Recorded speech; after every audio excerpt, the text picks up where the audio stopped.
Bom, agora chegou a hora do nosso último exemplo, o quarto, que trata de dilatação volumétrica dos líquidos.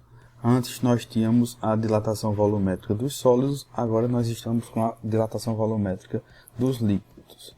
O que é que difere essas duas?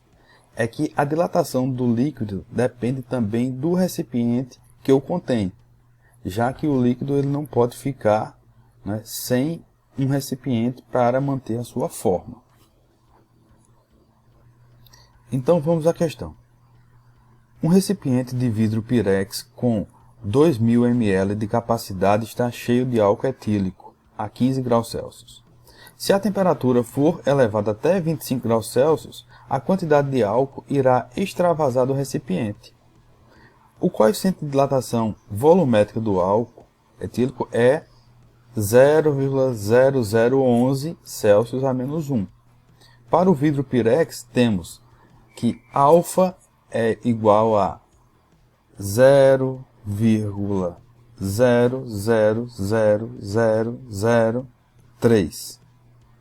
Ou seja, o coeficiente de dilatação volumétrico vai ser 0,000009. Bom, então vamos subtrair aqui os dados. Nós temos que o volume inicial, V0, é 2000 ml, que a gente colocando em potência de 10, obtém o valor de 2 vezes 10 à terceira. A gente sabe que esses valores são iguais porque aqui está explícito, né, que o objeto está cheio. A variação de temperatura foi de 15 a 25. Logo, aumentou 10 graus Celsius. Então, variação positiva. Também, elas têm o mesmo valor, tanto para o pirex quanto para o álcool.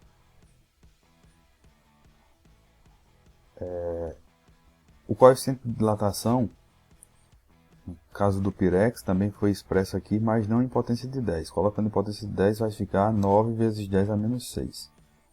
E o do álcool vai ser 1,1 vezes 10 a menos 3.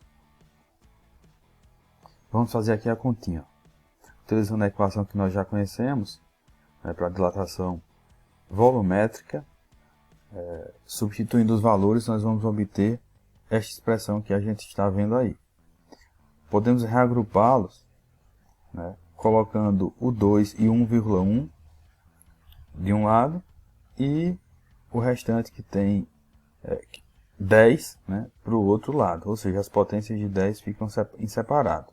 Esse 10 aí, que está sozinho, né, que você não está vendo nenhuma potência, a gente sabe que tem a potência 1.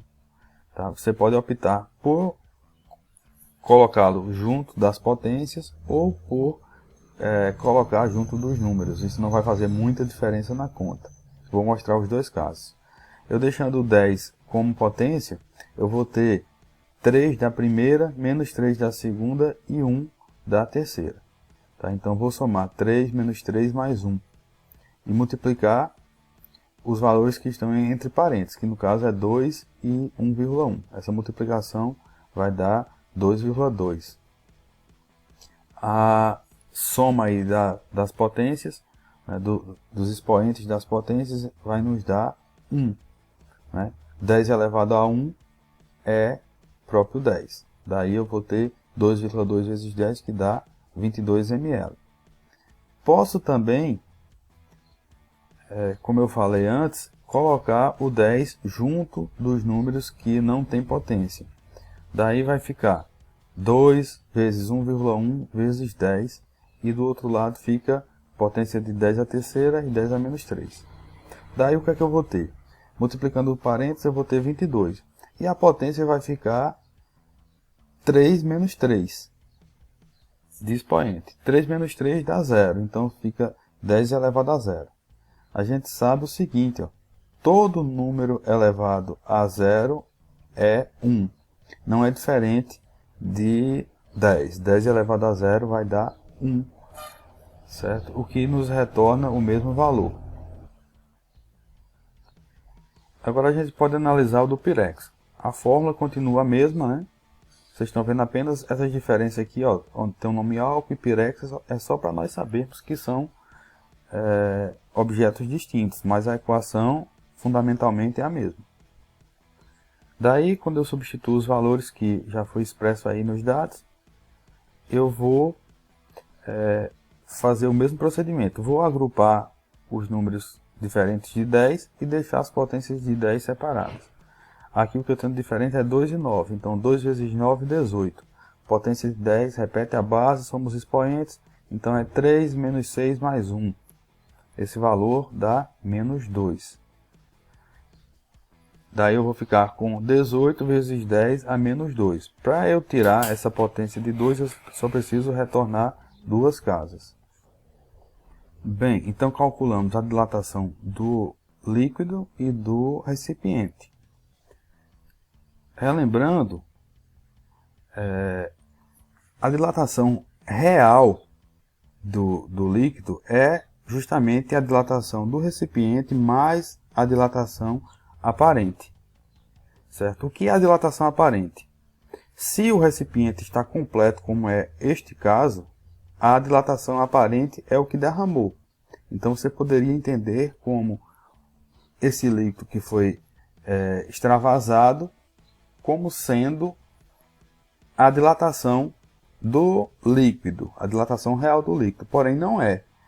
Por quê? Porque nós temos que considerar também que o líquido dilatou. Então, o recipiente dilatou. Então, ele obrigatoriamente, né, caberia mais desse líquido. Então, a dilatação real é a soma das duas.